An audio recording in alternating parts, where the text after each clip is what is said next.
몇 년 전 나는 대학 친구들과 함께 여름 방학을 맞아 강원도의 한 산속 펜션으로 여행을 가기로 했다.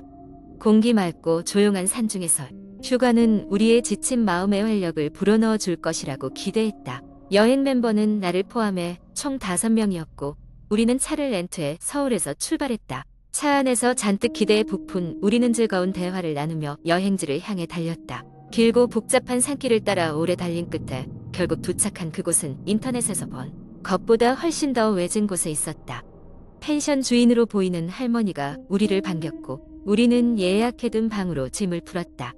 해가 지면서 서늘한 바람이 불어왔고 우리는 펜션 밖에 마련된 바비큐장에서 저녁을 준비했다. 웃음소리와 고기 굽는 냄새가 가득한 가운데 한 친구가 불쑥 이런 말을 꺼냈다. 야, 이런 데서는 꼭 귀신 이야기가 빠지지 않던데? 무서운 이야기 하나씩 해보자. 그렇게 우리는 돌아가면서 아는 귀신 이야기를 하기 시작했다. 어떤 이야기는 그저 웃어넘길 수 있는 수준이었지만 한 친구가 내 친구가 겪은 일인데 라며 이야기를 시작하자 분위기는 무섭게 가라앉았다. 그 친구의 이야기에 따르면 그의 친구는 어느 날 밤 늦게 귀가하다 수상한 경험을 했다고 했다. 좁고 어두운 골목을 지나가고 있었는데 뒤에서 이상한 소리가 들렸던 것이다. 발걸음 소리 같기도 하고 끌리는 소리 같기도 한 그 소리는 점점 가까워졌다. 그 친구가 속도를 내자 소리도 더 빨라졌다. 용기를 내어 뒤를 돌아본 순간 인적 없는 골목에 웬 여자가 서 있었다고 했다. 머리카락으로 얼굴을 가린 채 희미한 미소를 띠고 있는 여자는 그 친구가 홍비백산에 뛰어가려 하자 갑자기 그 자리에서 180도 돌아서서 사라졌다고 한다. 그 이야기를 끝으로 우리는 자신도 모르게 주변을 살피며 불안감에 빠졌다. 그때 모두의 휴대폰이 갑자기 터지듯 알람이 울려댔다. 귀담아 듣던 이야기에 집중하느라 깜빡 잊고 있었던 시간은 이미 자정을 넘기고 있었다. 모두 잠자리에 들어갔지만 나는 좀처럼 잠이 오지 않았다. 창문 밖에서 들려오는 작은 바람 소리마저도 신경이 쓰였다. 그렇게 시간이 흘러 흐릿하게 잠들락 말락한 그 순간 나는 이상한 소리를 들었다. 문고리가 천천히 돌아가는 소리였다. 분명 안에서 잠근 문인데 누군가 문을 열려고 하는 듯 했다. 심장이 요동쳤다. 나는 침대에서 벌떡 일어나 다른 친구들을 깨웠다. 다들 겁에 질려 방 한구석에 모여 있는데 이번엔 분명히 들렸다. 누군가 문을 두드리고 있었다. 두드림은 점점 강해졌고 결국 한 친구가 거기 누구야? 라고 소리쳤다. 순간 소리는 멈췄고 주변은 다시 정막에 휩싸였다. 하지만 안심할 틈도 없이 스스한 목소리가 들렸다. 밖에 나와. 그 순간 우리는 방을 박차고 나와 불이 켜진 거실로 몰려나갔다. 공포에 질린 우리는 어떻게 해야 할지 몰라 다급히 그 지역 경찰서에 전화를 걸었다. 다행히 경찰이 도착하기 전까지 다시는 이상한 소리가 들리지 않았다. 경찰이 도착하자 철저히 주변을 수색했으나 그 어떤 것도 발견되지 않았다. 경찰은 우리에게 최근 이 지역 일대에서 이따금 비슷한 신고가 있었으며 주의가 필요하다고 말했다. 그 말을 들으니 더욱 오싹해졌다. 다음 날 아침 우리는 사태의 심각성을 깨닫고 펜션을 떠나기로 결정했다. 돌아가는 길 모두가 무거운 침묵에 빠져 있었고 서로 눈길을 피하며 불편한 기분을 숨겼다. 서울에 돌아온 이후에도 그날의 기억은 쉽게 가시지 않았다. 그리고 그날 밤부터 나는 종종 창문 너머로 하얀 얼굴이 나를 지켜보는 악몽에 시달리게 되었다. 지금도 그날의 기억은 잊혀지지 않는다. 어쩌면 우리는 그날 자신 모르게 무언가를 건드렸는지도 모른다. 그런 생각이 들 때마다 나는 얼른 머리를 흔들며 그 기억을 떨쳐내려 애쓴다. 그래도 아직 가끔은 강원도의 깊은 산속에서 그날 듣던 문 두드리는 소리가 들리는 것만 같다. 두 번째 이야기. 한국 인터넷에서 흔히 볼 수 있는 공포 이야기는 보통 예상적의 상황에서 시작하여 점차 기이한 사건들로 전개되는 방식이다. 여기서는 그런 이야기를 기반으로 장황하게 서술해 보도록 하겠다. 서울의 한적한 동네, 오래된 아파트 단지에 사는 민수는 대학생이었다. 그는 여름 방학을 맞아 혼자 자취방에서 지내며 평화로운 나날을 보내고 있었다. 어느 날 민수는 도서관에서 늦게까지 공부하다가 밤 11시가 넘어서야 집으로 돌아가게 됐다. 늦은 밤인데도 불구하고 서울의 여름은 후덥지근했고 민수는 지친 몸을 이끌고 약간 기분이 언짢은 상태로 집으로 향했다. 아파트 단지 입구에 도착했을 때 그는 이상한 느낌을 받았다. 평소와 달리 주변이 너무 조용하게 느껴졌기 때문이다. 계단을 통해 호층에 위치한 자신의 집으로 올라가던 그는 누군가가 계단 아래층에서 자신을 쳐다보는 듯한 느낌을 받았다. 민수는 뒤를 돌아보았지만 아무도 없었다.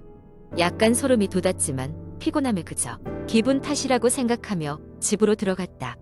하지만 그날 밤 민수는 이상한 꿈을 꾸었다. 꿈속에서 그는 같은 계단을 오르고 있었고 지난밤처럼 누군가의 시선을 느낄 수 있었다. 그는 두려운 마음에 뒤를 돌아보지 않고 발걸음을 재촉했다. 그런데 갑자기 눈앞이 어두워지며 꿈에서 깼다. 깊은 한숨을 쉬며 깨어난 민수는 이마에 식은땀이 맺혀 있는 것을 느꼈다. 시계를 보니 새벽 3시였다.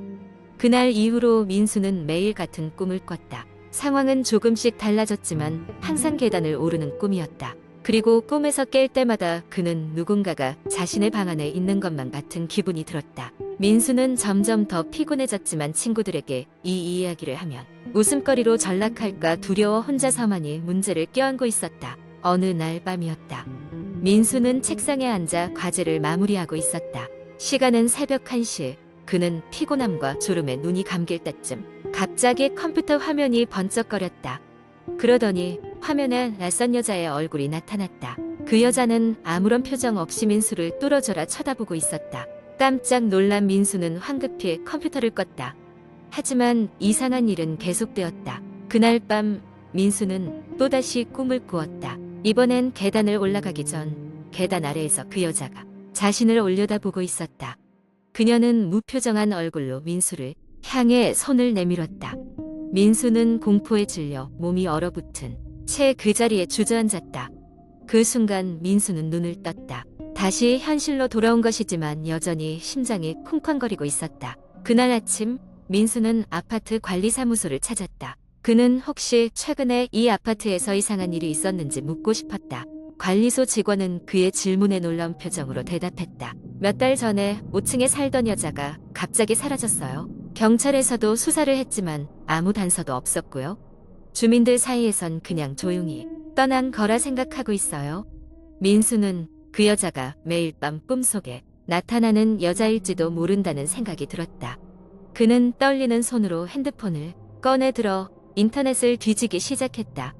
그리고 결국 몇몇 게시글에서 흔적을 찾았다. 그 여자의 방에서는 이상한 소리가 자주 들렸고 사라지기 전에 그녀는 누군가가 자신을 지켜보고 있다라는 말을 주변에 자주 했다고 한다. 민수는 오싹한 느낌을 떨칠 수 없었다.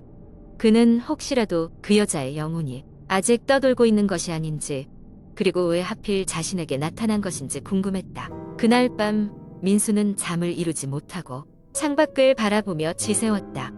무엇이 진실인지 알 수 없었지만 그는 언젠가 그 여자가 자신에게 진실을 알려주러 올 것만 같은 느낌에 사로잡혀 있었다. 시간이 지나 여름이 끝나갈 무렵 민수는 더 이상 그 꿈을 꾸지 않았다. 하지만 그 여자의 모습과 그날 밤의 기이한 경험은 그의 머릿속에서 쉽게 지워지지 않았다.